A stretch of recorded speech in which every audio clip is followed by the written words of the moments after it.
caríssimo David Erlich. Grande e inspirador Tomás. Meu caro estoico amigo. Olha, vamos então falar aqui do nosso curso que preparamos, ou preparaste maioritariamente tu para a Academia do Diálogo. Pá, agradeço-te imenso teres aceito o convite. O mais jovem professor de filosofia do secundário. Pá, é uma grande contratação, aqui uma estrela em ascensão da filosofia nacional. É o início da época, não é? Portanto, ao fim de uma época, o início da outra, estamos em pré-época a contratar professores e tu foste a nossa primeira contratação com um curso sobre estoicismo. Vamos falar rapidamente disto, pode ser, David, o que é que preparaste? Basicamente, então, podes começar por introduzir o que é isto, o estoicismo, e depois percebermos as 3 sessões que tu nos preparaste. Muito bem, vamos a isto. Então, vamos sessão a sessão e talvez aí possa tornar-se claro. O estoicismo é uma das correntes da filosofia helenística, ou seja, de um conjunto de correntes filosóficas que florescem depois da vigência filosófica, por assim dizer, de Aristóteles, e que têm em comum a procura pela serenidade, a procura pela ataraxia, pela paz de espírito. O estoicismo é fundado por Zenão de Cítio. Zenão de Cítio era mercador e numa viagem entre o Chipre e a Grécia continental naufraga e dá por si em Atenas, num alfarrabista, e lê os livros sobre Sócrates de Xenofonte, e é nessa altura que pergunta ao alfarrabista onde podia conhecer um homem como Sócrates, e é nessa mesma altura passa perto do alfarrabista Crates de Tebas, o famoso cínico. E Zenão de Cítio vai estudar durante aproximadamente 10 anos com Crates de Tebas, e logo aí vemos um dos focos da nossa primeira sessão, que é a influência cínica no estoicismo. Cínica num sentido não cotidiano e contemporâneo do termo, mas cínico no sentido dessa corrente filosófica com grande foco atitudinal.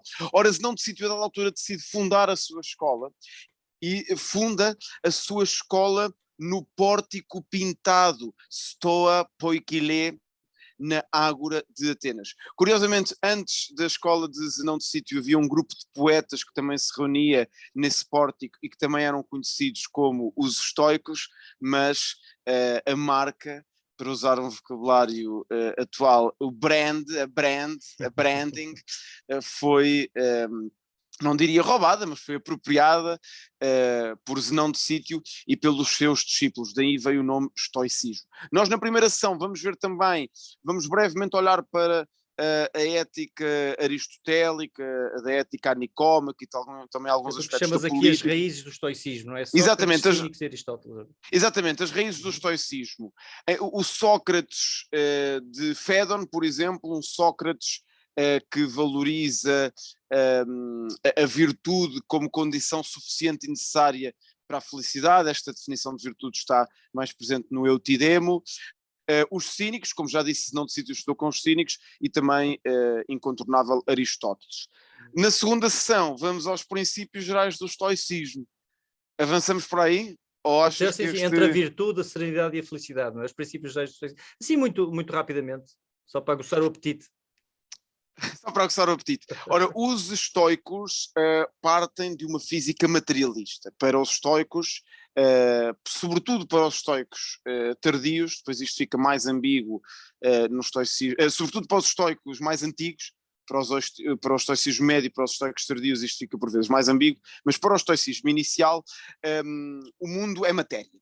Mas esta matéria, utilizando um vocabulário de Spinoza na ética, esta matéria não é apenas natura naturata, não é apenas uma matéria inerte, passiva. A própria matéria tem em si um princípio ativo, a que os estoicos, os primeiros estoicos, os estoicos gregos, chamavam pneuma. Portanto, esta matéria, em certo sentido, é dual. É natura naturata, mas é natura natura, se for usar um vocabulário já medieval. É physis, mas também é logos. É uma atuante, não matéria. é? Exatamente, é uma matéria que atua sobre si própria, com direção a uma finalidade, sendo essa finalidade a harmonia do mundo. Okay. A harmonia universal, a harmonia do cosmos. E, portanto, ter uma vida virtuosa é viver de acordo com a natureza. Ora, viver de acordo com a natureza não é para os estoicos ceder aos instintos, comer quando tenho fome, beber quando tenho sede, pois essa não é a natureza específica do homem. A natureza específica do humano é a racionalidade. E, portanto, uma vida de acordo com a natureza é para os estoicos um termo equivalente a uma vida de acordo com a razão, uma vida de acordo com a virtude. Virtude, razão e natureza são as traves mestras da vida estoica, virtudes essas que já vêm de Platão, a coragem, a justiça, a moderação, a sabedoria, e que são para o estoico o ingrediente principal da eudaimonia, da felicidade, não entendida como nos epicuristas como uma vida de prazer, mas sim entendida como uma vida de virtude e da serenidade que a virtude traz. Ora, na terceira ação, não posso deixar de dizer estes nomes, vamos conhecer em detalhe os estoicos que mais escritos nos legaram e que de certo modo ainda hoje em dia são best-sellers, sob o título Um Dramaturgo, um Escravo e um Imperador Entram no Bar. Vamos conhecer um pouco melhor Séneca, Epicteto e Marco Aurélio. Muito e depois bem. Na quarta sessão passa aqui do ponta de lança contratado para o Mister, e os alunos terão o privilégio de ter um diálogo mediado por ti. Muito bem, é isso mesmo. Olha, achei muito interessante esta estrutura tripartida que nos apresentaste, sendo que a quarta sessão será a meu cargo, será, como vimos aqui, um diálogo socrático sobre aquilo que falamos contigo nas sessões anteriores, mas acho muito interessante porque nós, quando pensamos em estoicismo, pensamos mais na sessão 3, é o que mais conhecemos, não é? Portanto, no Séneca, no Epicteto, no Marco Aurélio, sobretudo nas máximas, aquela aproximação entre a filosofia estoica e a autoajuda. Eu não tenho problema nenhum com esta palavra, mas parece-me que a sessão 1 e a sessão 2 vão nos permitir ir além dessa ideia de o estoicismo como uma simples apresentação ou um simples guia com algumas máximas para seguirmos a nossa vida, não é? Vamos perceber se calhar a fundamentação dessas máximas, não é? Nas tais raízes e nos tais princípios gerais que tu nos vais apresentar. Parece-me que é essa a ideia, não é? É essa a ideia, até porque os próprios estoicos comparavam a filosofia, isto está na célebre obra do Diógenes Laércio, Vidas e Doutrinas dos Filósofos Ilustres, que vai desde Tales de Mileto a Epicuro, comparavam a filosofia a um campo. A cerca do campo é a lógica, a árvore é a física e os frutos são a ética. E para compreender cabalmente o estoicismo, temos de pelo menos analisar a sua física. Não temos tempo na sessão para abordar a sua lógica. O estoicismo, em certo sentido, antecipa a parte da lógica proposicional. O modus ponens e o modus tollens são figuras de inferência válida cunhadas pelos estoicos. Nós não vamos à lógica, mas vamos ter acesso à visão física do mundo e ao modo como os estoicos veem o mundo a funcionar, porque é daí que decorre a sua ética. Okay, portanto, física ou uma metafísica, não é? A tal razão que é motor ou agente do mundo, não é? Será um pouco por aí. Exatamente, é uma física, isso levar-nos-ia a dialogar sobre o termo metafísica. Para os estoicos, é uma física que eu diria que está mais próxima da metafísica do que o epicurismo, por exemplo, que rejeita qualquer telos na natureza. Para o epicurismo está muito próximo da sensibilidade científica atual, de uma natureza que é apenas um conjunto de átomos e que não se dirige para nenhum fim, ou pelo menos para nenhum fim eticamente enunciável, mas está mais longe da metafísica do que um Platão, porque os estoicos, sobretudo os estoicos gregos, do estoicismo inicial, reforçam a ideia de que o que acontece é a natureza agir de acordo com as suas próprias leis. Portanto, há algures entre a física e a metafísica, muito bem. que é sempre um bom lugar para estar. Então vamos andar à volta da árvore, não é? Sem sair muito, esperemos nós, da tal cerca, e vamos, lá está, saborear os tais frutos, e eu julgo que podes nos ajudar aqui um bocadinho na sessão 4, vamos abordar ou aprofundar um bocadinho esses tais frutos que o estoicismo nos traz até hoje, mas há algo mais do que simplesmente a história das ideias ou máximas interessantes que os estoicos nos possam trazer até hoje. Como é que o estoicismo ainda hoje desperta tanto interesse? E se nós vamos às secções de filosofia da FNAC, da Bertrand, de qualquer livraria, vou arriscar o número, mas um quinto dos livros serão sobre estoicismo, portanto, vende bastante. Portanto, há muito interesse no estoicismo hoje em dia, 2500 anos depois deste período que estamos aqui a falar. Consegues só, talvez, arriscar uma hipótese de porquê? Porquê esse interesse todo ainda no estoicismo? Seguramente que não será só pelas ideias que na altura seriam pertinentes. Parece-me que hoje em dia há alguma pertinência nas ideias estoicas, não? Portanto, para falar um bocadinho desse estoicismo hoje que vamos abordar na sessão 4. Ora, o estoicismo, a meu ver, o seu sucesso explica-se pelo menos por dois fatores. Um fator interno ao próprio estoicismo, que é o estoicismo é uma filosofia completa no sentido em que prescreve atitudes concretas, mas passa pela teorização do mundo. Por exemplo, os cínicos prescreviam atitudes concretas, mas não teorizaram acerca do mundo e recusaram conceber qualquer teoria. O estoicismo é uma filosofia completa na medida em que há uma física, quiçá uma metafísica, há antes disso até uma lógica, mas depois há também dicas bastante concretas. Eu penso que essa é uma característica interna ao próprio estoicismo. Podemos ainda, enquanto característica interna ao próprio estoicismo, e aqui isto levar-nos a um diálogo sobre a filosofia enquanto literatura, admirar estes escritores, admirar Séneca e o modo como escreveu, admirar Marco Aurélio e esta magia que exerce sobre todos nós, estarmos a ter acesso ao texto íntimo, ao diário íntimo, supostamente que não era para publicar, de um imperador romano. E curiosamente, tanto o manual de Epicteto como as suas diatribes não são da sua autoria. Acontece o mesmo com os escritos de Aristóteles, são da autoria de um aluno seu, Arriano, mas estão também escritas essas então de um modo não apenas literariamente belo, mas bastante aforístico. Portanto, o próprio estoicismo, de certo modo, é sedutor a nível intelectual e também estritamente a nível literário. E depois diria que, tal como o estoicismo floresce, tal como outros ramos da filosofia helenística, numa época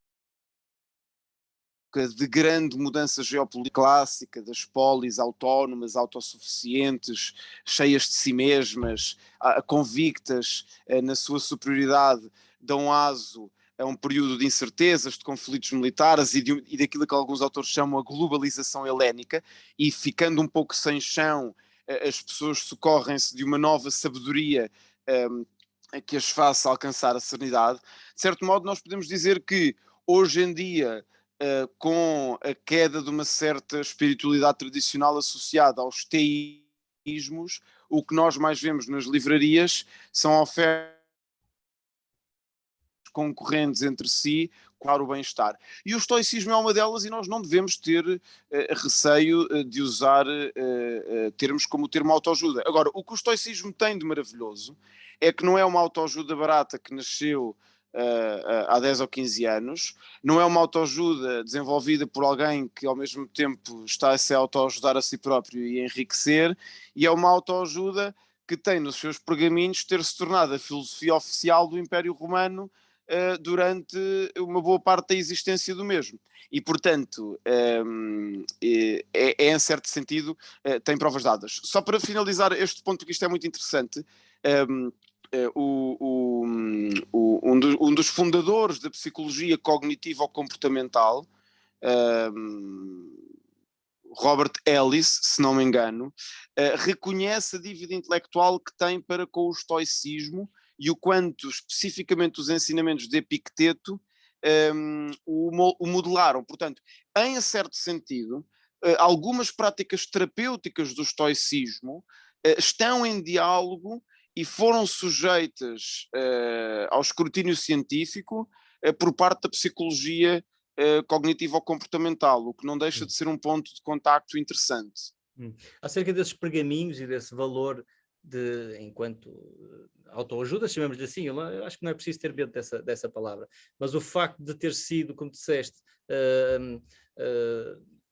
apropriado por romanos, por imperadores romanos, não é? Pelo Marco Aurélio, por Séneca seria um senador, não é? Epicteto também um escravo emancipado, de alguma forma mostra que não é filosofia barata, dá a ideia que há algo realmente com valor prático a ter do estoicismo. O que me parece é que a forma como normalmente é lido ou é estudado o estoicismo, vulgo lendo algumas máximas ou memes na internet, ou que seja, máximas de alguma forma desapropriadas, sabes, ou tiradas do contexto, sem perceber o contexto que nos falaste no início, as tais sessões que nos vais dar no início do curso.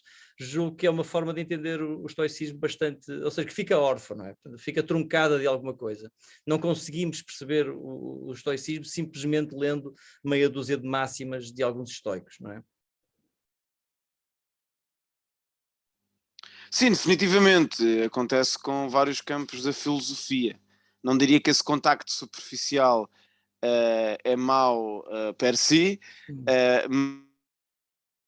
mas de algum modo o que este curso proporcionará oportunidade é de aprofundar no fundo o que está atrás disso. É como se esses aforismos ou essas dicas práticas que vemos no Instagram, por exemplo, o estoicismo é muito popular.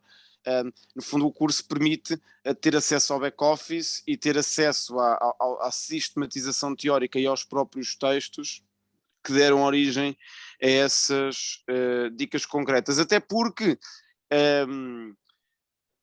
deparar-nos com problemas. Por exemplo, um problema. É possível ser estoico tout court, ou seja, realmente ser estoico, não enquanto concretude, mas enquanto ideal de vida, sem ter o tipo de esperança panteísta que os estoicos têm, porque associado ao cumprimento do dever, ao exercício da virtude, está esta ideia, não da imortalidade pessoal, mas de que tudo funciona com um sentido, sendo esse sentido a harmonia do cosmos. E, portanto, uma pergunta com a qual nos depararemos é se é possível ser estoico sem comprar um certo teísmo, não completamente monoteísmo, mas um certo panteísmo, que nos estoicos tardios há escritos que o tornam muito próximo do monoteísmo, sem ter essa parte. Ou seja, é possível ter a ética estoica sem ter a sua filosofia da religião? É uma pergunta que eu próprio não tenho uma resposta e que poderá ser interessante até para a quarta sessão a dialogar sobre isto. Se é possível comprar partes do estoicismo ou se na verdade isto é um pacote completo e ou levamos tudo para casa ou não. É isso, professor David, muito obrigado. Olha, no fim do curso, como estamos a ver aqui na tela partilhada, temos um certificado de participação totalmente informal, a Academia do Diálogo é completamente informal. Um certificado de participação não implica que vamos transformar os nossos queridos participantes em estoicos, isso será bem mais difícil, mas pelo menos terão algumas melhores noções do estoicismo, das raízes, dos princípios e até de algumas máximas e textos dos estoicos. Olha, vamos deixar o link depois no vídeo e nas várias plataformas onde vamos divulgar isto e as pessoas poderão inscrever-se para participar e espero que venham e conversem connosco. Acho que vai ser muito bom. David, muito Vamos obrigado a isto por este depois. tempinho. Um abraço, Tomás. Um forte Até abraço. breve. Um grande abraço. Força. Até logo. Tchau, tchau. Pronto, e agora decidimos com um forte abraço e estamos aqui outra vez. Pronto, é isto, pá.